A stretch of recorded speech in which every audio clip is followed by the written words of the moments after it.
This is just a quick overview of the Trek DS 8.3. This is the dual sport model. I got this about last week. I have about 30 miles on it, so I don't have very many miles on it yet, but I'm just going to do an overview and some of my impressions on it.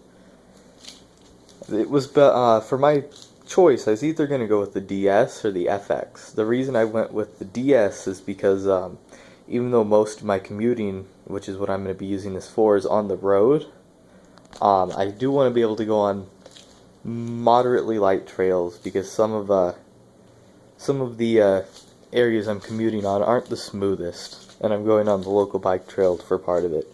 So that's why I like that as the lockout suspension, it's off. Now the lockout's on, so it's locked. It has mechanical disc brakes, and the Tektro brake levers. It has the Shimano quick-fire shifters, if my camera will focus here. One thing, I might get a different seat, where this isn't a bad seat, but for me, I might need a little more cushioning.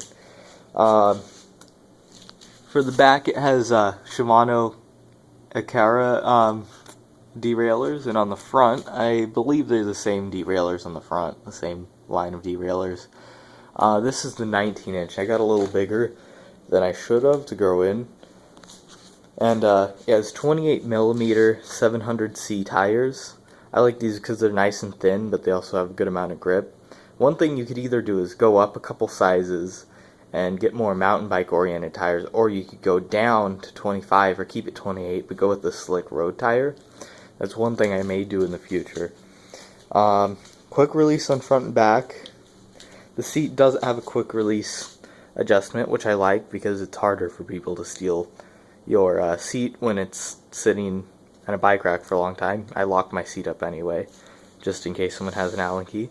Mounting points for 2 water bottles. I'm going to use one for a frame pump, the other for an actual water bottle holder. Oh, another thing, the mounting points. There's plenty of mounting points. There's mounting points here for mud guards. As the mounting point where the rim brake would go for the lower end models, the DS. So it's another mounting point for fenders and accessories. Then in the back you have the mounting point for the rear rim brake, if it had a rim brake. So again, fenders. As these 2 mounting points here for a rack, and then it also has a few mounting points down here, so you could both do fenders and a rack at the same time. It also has a mounting point down here. I'm not really sure. That's the same size as the water bottle holders, but I'm not exactly sure what you use that for. On the side here, I'll have to move it. There's another mounting point here. They're all covered with dust caps. But this is where the Bontrager specific kickstand goes. It's $15 on Bontrager's website, made just for the DS. Since you don't get a lot of room to put a traditional kickstand, and I just don't like the way they work. You have one that bolts right into the frame right there without using compression like a normal kickstand would. I like the cranks. The pedals, not so much. One of them feels nice, and the bearings in the other one feel, I don't know, I could probably grease them, it would be better, but I may be getting some newer pedals relatively soon because I'm not the most happy with those. But that's pretty much it. You get 63mm of travel in the front fork, and it is 21 speed, which is pretty typical. And what I plan to do with it, with accessory-wise, is get the frame pump.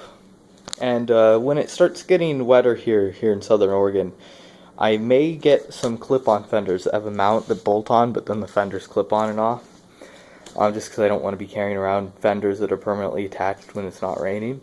I only want them when I need them, because I commute about 9 miles each way. So if it's raining, it'd be really nice to not get soaked by water sitting on the road, because most of my commuting is on the road. I'm going to get a front mount light, and I may get a phone holder, like one of those frame bags. I'm also getting an underseat bag to put an extra inner tube in and some Allen keys, so that if I do get a flat, I have to pump in a new inner tube. It normally takes a couple minutes to throw a new one in there. If you're commuting on a bike, it's really a good idea. But that's pretty much it. If you have any questions about it, feel free to comment and I'll try to answer them. And I may make a follow-up video in the next few months when I have mostly accessories showing how I got everything to work and how it looks like fully loaded. Anyway, guys, see you later.